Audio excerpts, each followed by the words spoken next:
Imagine estar diante de uma enorme parede de rocha vertical, onde cada respiração parece ser a última. Você está a centenas de metros do chão, segurando-se na rocha só com as mãos e os pés. O céu acima de você é de um azul infinito. O ar é tão rarefeito que parece que você está tentando respirar por um canudinho. A terra abaixo despenca, oferecendo uma vista deslumbrante e assustadora ao mesmo tempo. O vento é forte, cortando suas roupas e tornando cada movimento um desafio. Você está segurando a rocha áspera, sentindo cada fenda e borda sob seus dedos. Cada agarrada na rocha é uma luta contra a gravidade e a natureza. Seu coração dispara enquanto você respira fundo, tentando se manter firme contra o vento. Cada passo que você dá é um grande risco, porque não há corda ou cintos para te segurar se você cair. A altura e a dificuldade da escalada mostram que não é só um teste físico. Este é um teste de coragem e determinação. Cada passo prova sua habilidade, bravura e firmeza. Um movimento errado pode ser fatal. Escalada solo livre traz uma emoção única. É pura liberdade, mas com ela vem um grande perigo. Esporte em que o escalador sobe uma rota sem cordas ou equipamentos de proteção. Quanto mais alto você sobe, mais evidentes ficam os perigos. Um erro ou passo em falso pode levar à queda no vazio abaixo. As apostas são altíssimas. Escalar se torna um teste contra o seu próprio corpo e a crueldade dos elementos naturais ao seu redor. Se você chegar ao topo de uma escalada difícil, basta um erro para perder o controle e cair na descida. A beleza da montanha impressiona, mas contrasta com seus riscos mortais. Cada momento se torna uma dança entre vida e morte. No episódio de hoje, vamos abordar 6 dos desastres mais trágicos de escalada livre solo, desde um pequeno deslize até uma rota molhada ou a perda de apoios. Como sempre, a descrição do espectador é recomendada. O primeiro escalador de solo livre que menciono é Tony Willmott, que passou por um desastre horrível em 1972. Tony Willmott era um escalador que vivia pela emoção. Ele adorava escalar paredes de rocha sem equipamento de segurança, porque isso o fazia se sentir vivo. Cada pegada, cada passo, era uma dança com o perigo. Ele passava quase todo o tempo na Garganta de Avon, na Inglaterra, que virou sua segunda casa. A Garganta de Avon é um lugar deslumbrante, um vale profundo de rio com íngremes paredões de calcário subindo dos dois lados. Para escaladores, o local é bonito e desafiador, com rochas escorregadias e subidas íngremes. Mas Tony já estava acostumado com isso. Ele conhecia cada fenda e cada borda. Ele já havia escalado ali inúmeras vezes, sempre se desafiando a ir mais alto e mais rápido. Em 1972, Tony saiu para mais uma escalada solo no desfiladeiro. Era mais um dia para ele. Outra chance de sentir adrenalina. O sol brilhava e o ar estava fresco. Clima ideal para escalar. Ele escolheu uma rota já conhecida e estava confiante. Talvez confiante demais. Ele iniciou a escalada em ritmo constante, movendo-se suavemente entre apoios, sem cordas. À medida que Tony subia mais alto e o chão desaparecia abaixo dele, o vento aumentou e a face da rocha ficou difícil de navegar. E isso o empolgava. Tony continuou. Ele adorava essa sensação, a liberdade de escalar sem cordas. Cada movimento parecia um teste de sua habilidade e coragem. Tony chegou a um trecho difícil da escalada, onde uma pedra se projetava e os apoios eram pequenos e difíceis de segurar. Ele já tinha feito essa parte antes, mas desta vez algo estava diferente. Talvez a pedra estivesse mais escorregadia do que ele esperava, ou talvez ele só tenha perdido o foco por um instante. Seu pé escorregou e, de repente, Tony estava se segurando apenas com a ponta dos dedos. Agora imagine que você é o Tony nesse momento. Seu coração está disparado. Você sabe que está em apuros, mas também sabe que precisa agir rápido. Tony tentou recuperar o apoio dos pés, mas a rocha era muito lisa. Ele não conseguia encontrar um bom apoio. As mãos dele começaram a suar, tornando ainda mais difícil segurar a rocha. E então aconteceu. O aperto dele afrouxou e Tony caiu rapidamente, sem nada para frear. Por alguns segundos, pareceu que ele voava até a gravidade agir. Ele caiu com uma força impossível de sobreviver, surpreendendo todos que conheciam Tony. Ele era experiente, cuidadoso e conhecia bem a parede de pedra. Então, o que deu errado?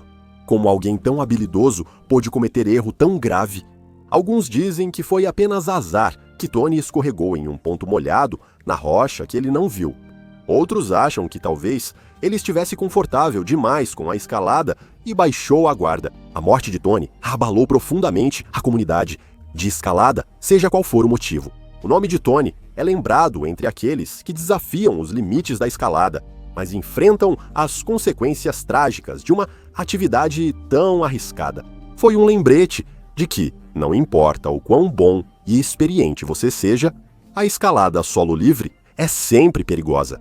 Cada escalada é uma aposta, e às vezes a montanha vence, porque pessoas como Tony escalam sem cordas e assumem riscos tão grandes. É difícil entender, a menos que você já tenha estado lá em cima, sentindo a rocha sob suas mãos, o vento no rosto e o mundo desaparecendo sob seus pés. Para Tony e muitos, escalar era um estilo de vida e conexão com a natureza, trazendo paz. Alguns escaladores buscam a emoção e adrenalina da escalada. A próxima história de Dwight Bishop é sobre determinação, perigo e desastre. Dwight não era só mais um escalador. Ele era um homem que amava a emoção da escalada, a sensação da rocha sob seus dedos. Ele escalava porque se sentia vivo lá em cima, bem acima do mundo. Você pode imaginá-lo acordando todas as manhãs com um brilho nos olhos, pronto para a próxima escalada e desafio. Dwight escalava há anos. Ele conhecia cada movimento, pegada e distância. Ele não era imprudente. Ele era confiante. Ele acreditava em suas habilidades e em sua força. Mas como muitos que desafiam os limites, ele enfrentava uma linha tênue entre a coragem e o perigo. Um dos lugares preferidos de Dwight para escalar era a Rocha Takits, na Califórnia, famoso por belas paisagens e trilhas desafiadoras. Em 16 de julho de 2004, Dwight escalou sozinho, sem equipamentos, a face oeste da Rocha Takits. O dia começou comum para Dwight. O sol brilhava, a rocha estava quente e o vento leve. Dwight se sentia bem. Já tinha escalado essa rota e conhecia as agarras e movimentos. Sentia-se preparado. Ele subiu mais alto e o chão foi ficando cada vez mais distante abaixo dele, mas Dwight não se importou. Ele se sentia em casa lá em cima, sozinho com a rocha. De repente, em algum ponto da escalada, Dwight escorregou. Sua mão perdeu uma pegada e seu pé deslizou em uma pequena saliência. Tudo aconteceu tão rápido. Num instante você escala, no outro está caindo. Consegue imaginar. Aquela queda repentina, o vento passando rápido pelos seus ouvidos, seu estômago sobe até a garganta. Você tenta agarrar alguma coisa, qualquer coisa, mas não há nada ali. Uma longa e assustadora queda até o chão. Dwight despencou de mais de 30 metros. É como cair de um prédio de 10 andares. É uma longa queda. Após a queda de Dwight, surgiram dúvidas. Por que ele escorregou? Foi uma pedra solta, uma rajada de vento repentina ou apenas um momento de distração? Talvez nunca saibamos. O que sabemos é que a morte de Dwight foi uma grande perda. Ele era um membro querido da comunidade de escalada, conhecido por sua habilidade e espírito. Sua morte foi um alerta. Para muitos escaladores, isso lembrou os riscos de escalar sem corda e equipamentos de segurança. Para a família e os amigos de Dwight, sua morte foi uma perda dolorosa. Eles perderam alguém amado que viveu intensamente e arriscava muito. E você, o que acha? A escalada de Dwight valeu o risco? Ele foi longe demais? Ou estava apenas seguindo sua paixão? É difícil dizer. Lembre-se de que, quando estiver lá fora, escalando ou fazendo qualquer coisa arriscada, pense em Dwight. Jimmy Jewell foi outro escalador que fez suas escolhas e acabou forçando a sorte em excesso. Imagine-se escalando mais alto, sentindo o sol nas costas e a rocha nos dedos. Mas de repente você perde o controle, Seu pé escorrega e num instante você está caindo. Você consegue imaginar essa sensação? Jimmy Jewell enfrentou alturas extremas e tomou uma decisão que resultou em sua última escalada. Jimmy parecia ter nascido para escalar. Desde jovem, ele adorava encontrar novas formas de se desafiar. Ele se sentia atraído pelas rochas altas e pela sensação de estar nas alturas. Bem longe da segurança do chão, escalar não era só um esporte para Jimmy, mas seu modo de vida. Jimmy não começou como um escalador solo. Como muitos, ele começou com cordas e equipamentos de segurança. Com mais habilidade, ele queria mais liberdade e emoção. Ele queria sentir a rocha sob suas mãos e pés, sem nada entre ele e a montanha. Com o tempo, ele parou de usar cordas e passou a escalar sozinho. Ele disse que se sentia mais confortável escalando sem equipamentos do que com cordas. Apesar dos riscos, ele confiava que planejar bem e conhecer seus limites o mantinham seguro. Ele escalou desde penhascos do país de Gales até faces íngremes dos Alpes. Cada escalada era um desafio e cada cume era uma vitória. Jimmy era bom, muito bom. Ele sabia como ler a rocha e encontrar as melhores agarras. Ele sabia como manter o equilíbrio nas extensões mais estreitas. Mas sempre havia um risco, e Jimmy sabia disso. Uma de suas escaladas mais famosas foi a escalada solo livre do canto, na passagem de Lamberras, no norte do país de Gales. Essa rota, classificada como E5, um nível difícil na escalada britânica, foi concluída com sucesso sem qualquer proteção. Um feito notável. Sua abordagem calma e focada o fazia se destacar dos outros escaladores e ele era conhecido por seus nervos de aço, mesmo diante de escaladas que desafiavam a morte. Em 31 de outubro de 1987, Jimmy foi escalar no Passo Lamberras, país de Gales. Era uma escalada que ele já havia feito antes, algo com o qual se sentia confortável. O dia estava claro, a rocha estava seca. Jimmy se sentia bem e estava pronto para o desafio. Ele alongou os braços, respirou fundo e iniciou a subida, encontrando apoio com mãos e pés. Ele começou a subir a rocha, um passo cuidadoso de cada vez. O chão ficou distante abaixo dele, mas Jimmy manteve o foco. Ele conhecia cada centímetro dessa escalada. Subindo mais alto, Jimmy sentiu o vento no rosto e o sol nas costas. Ele estava em seu elemento, fazendo o que mais amava. Assim como Tony e Dwight, Jimmy perdeu o controle, escorregou e caiu na hora. Você consegue imaginar essa sensação? Você estava segurando na rocha e no momento seguinte estava caindo. O vento passava por você, seu coração na garganta. Você estendeu a mão, tentando segurar em alguma coisa, mas não havia nada ali. Jimmy caiu de mais de 24 metros. Isso é como cair de um prédio de 8 andares. O impacto foi grave e Jimmy não sobreviveu à queda. A notícia da queda de Jimmy abalou profundamente a comunidade de escalada, onde ele era muito querido e conhecido. Ele era um escalador experiente e sabia o que fazia, mas, como você sabe, é um esporte perigoso. Não importa sua habilidade, a beleza da escalada solo livre está na simplicidade. Os escaladores confiam apenas em sua força, habilidade e concentração. Eles se conectam com a rocha, sentindo cada fenda e borda sob os dedos. Não há nada entre eles, e o vasto céu acima ou o chão muito abaixo. A sensação de realização ao chegar ao topo é diferente de qualquer outra. Escaladores dizem que é sentir-se vivo no momento, onde cada respiração e movimento importam. Porém, essa beleza traz perigo. Um passo em falso pode fazer o escalador cair centenas de metros. Não há cordas para te segurar, nem equipamentos para te salvar.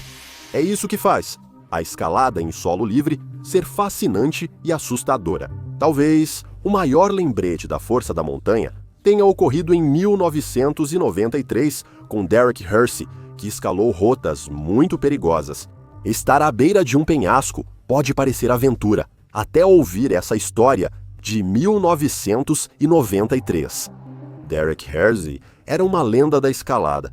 Talvez você não tenha ouvido falar dele, mas, na comunidade de escalada, Derek era conhecido por seu espírito ousado e suas incríveis escaladas solo. Derek nasceu na Inglaterra, mas encontrou seu verdadeiro lar nas montanhas. Mudou-se para os Estados Unidos, onde achou o cenário ideal para sua paixão: as faces rochosas e acidentadas de Yosemite.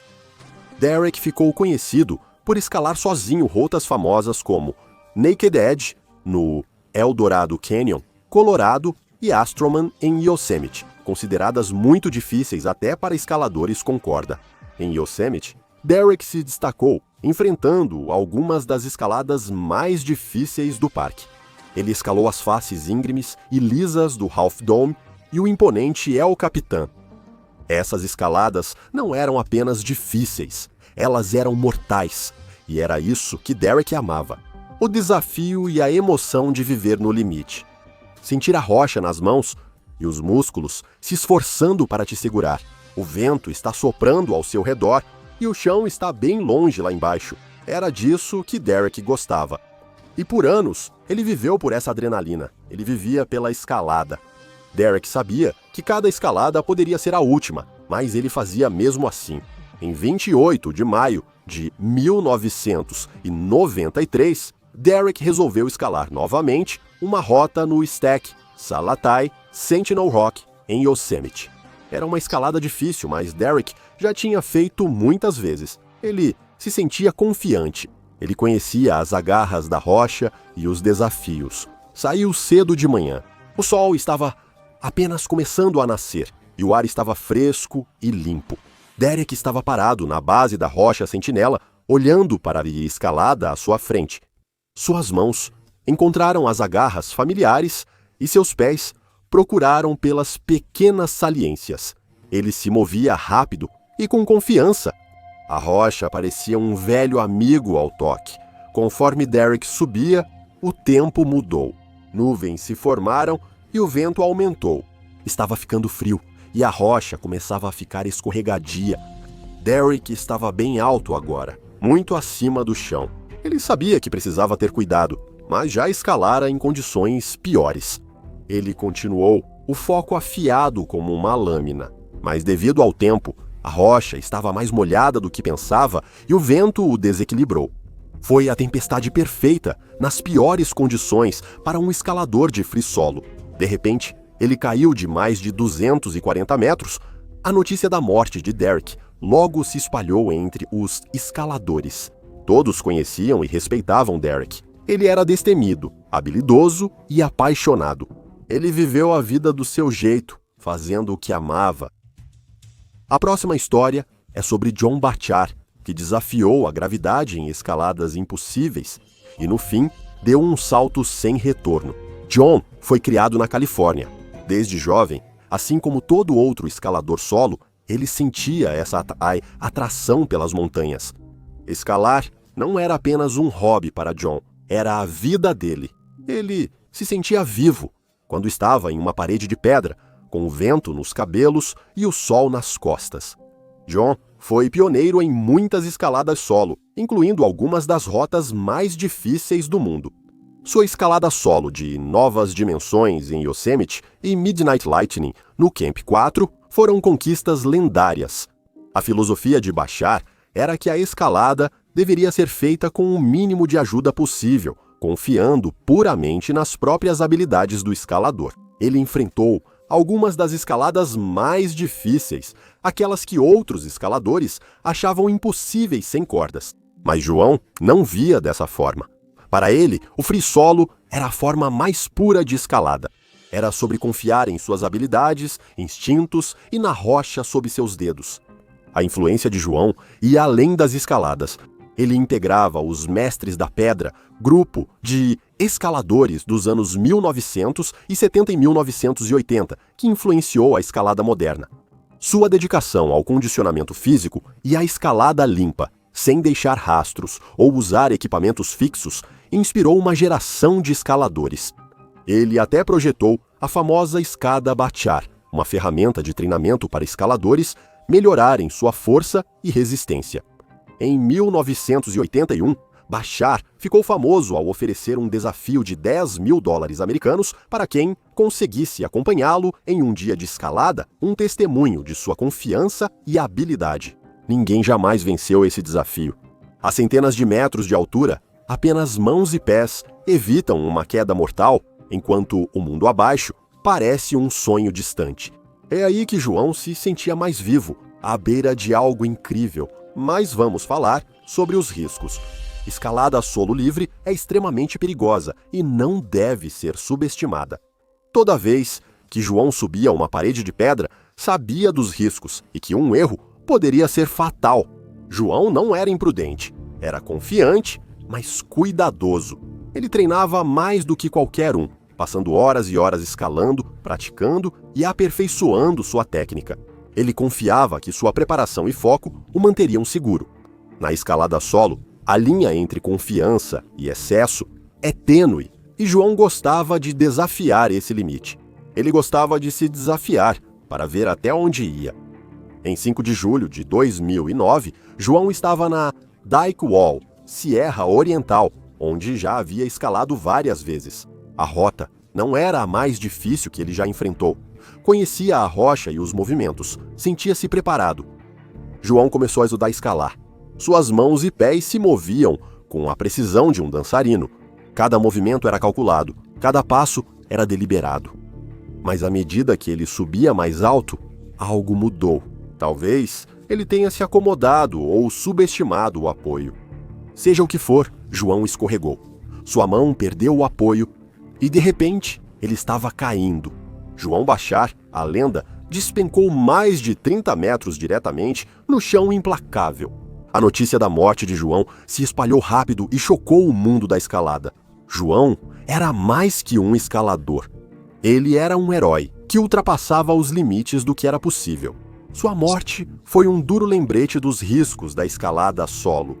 Mesmo sendo habilidoso e cuidadoso, às vezes a montanha tem outros planos.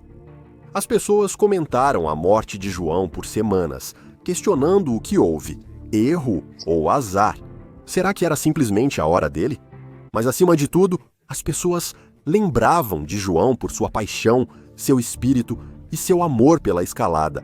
Nossa última história é sobre Austin Howell, escalador solo destemido de Illinois, que vivia pela emoção até que um dia fatídico mudou tudo. Austin cresceu com uma conexão profunda com a natureza. Ele adorava estar ao ar livre, fosse caminhando ou escalando. Mas escalar? Isso era diferente, sua real paixão. Ele sentia uma sensação de liberdade em uma rocha, um tipo de paz que não conseguia encontrar em nenhum outro lugar. Austin ficou conhecido por suas impressionantes escaladas solo, incluindo rotas em faces de rocha famosas como a Short Off Mountain, na Carolina do Norte. Seus locais favoritos para escalar eram os penhascos dos Apalaches. Ele costumava compartilhar suas experiências e percepções através das redes sociais e de seu blog, onde discutia os desafios mentais do solo livre e a importância de entender os próprios limites. Na comunidade de escalada, Austin era famoso por sua coragem. Ele não era o escalador mais forte, mas tinha coração e paixão. Ele não tinha medo de se desafiar, de enfrentar escaladas difíceis sem nenhum equipamento de segurança. Para Austin, não se tratava de ser imprudente. Era sobre se sentir vivo, sobre testar seus limites e descobrir do que realmente era capaz. Mas não vamos dourar a pílula. O free solo é perigoso. Provavelmente é um dos esportes mais arriscados que existem. Toda vez que Austin escalava sem corda, ele estava colocando a vida dele em risco. Ele sabia disso e entendia os riscos. Mas isso não o impedia. Só fazia com que ele treinasse ainda mais para melhorar e escalar mais alto. Austin tinha uma rotina. Ele passava horas todos os dias treinando para melhorar sua pegada, fortalecendo o corpo. Ele acreditava na preparação. Ele achava que, ao treinar bastante, podia reduzir os riscos, mas não eliminá-los. No dia 30 de junho de 2019, Austin partiu para o que seria sua última escalada. Ele estava na montanha Short Off, na Carolina do Norte, onde já escalou várias vezes. A rota não era a mais difícil, mas ainda assim era um desafio. Austin estava confiante. Ele conhecia bem essa escalada. Ele se sentia pronto. Inicia a escalada e encontra apoios com facilidade. Seus pés se movem com precisão. Ele está forte e focado, mas algo acontece ao subir mais alto. Ele buscou apoio que não existia. Seja como for, Austin perdeu o controle. E de repente, caiu. Austin, de 32 anos, caiu de mais de 60 metros, o equivalente a um prédio de 20 andares. O impacto foi devastador. Ele não sobreviveu à queda. Foi uma perda chocante para todos que o conheciam, que acompanhavam suas aventuras. Austin Howell, o destemido escalador solo que realizou sua última escalada. A morte de Austin logo se espalhou entre os escaladores, deixando todos tristes e devastados. Austin não era apenas um escalador, ele era uma inspiração. Ele era alguém que mostrava aos outros o que significava viver a vida plenamente. Sua morte foi um doloroso lembrete dos riscos do free solo. Até os escaladores mais experientes podem cometer erros. Até os melhores podem cair. As pessoas falaram sobre a morte de Austin por dias. Elas se perguntavam o que tinha dado errado. Teria sido um passo em falso? Um momento de excesso de confiança? Ou foi apenas azar? Acima de tudo, as pessoas lembravam Austin por sua paixão, espírito e alegria pela escalada. A morte de Austin deixou um vazio na comunidade. Fez as pessoas pensarem sobre suas escolhas, motivos para escalar e segurança. Para alguns, foi um lembrete para serem mais cuidadosos e assumirem menos riscos. Para outros, lembrou-lhe o motivo de amarem escalar. Sentir-se vivos e conectados à natureza. As histórias discutidas mostram como a escalada solo livre está entre o sucesso e o desastre, a coragem e o perigo. A cada passo, escaladores de solo livre enfrentam os riscos da montanha. Então, sabendo o quão perigoso é, por que você acha que as pessoas continuam voltando para a escalada solo livre? A paixão pela escalada solo livre vale o risco? Compartilhe suas opiniões nos comentários abaixo. Eu adoraria ouvi-las. Obrigado por assistir e nos vemos no próximo vídeo. Seja ousado e viva com coragem.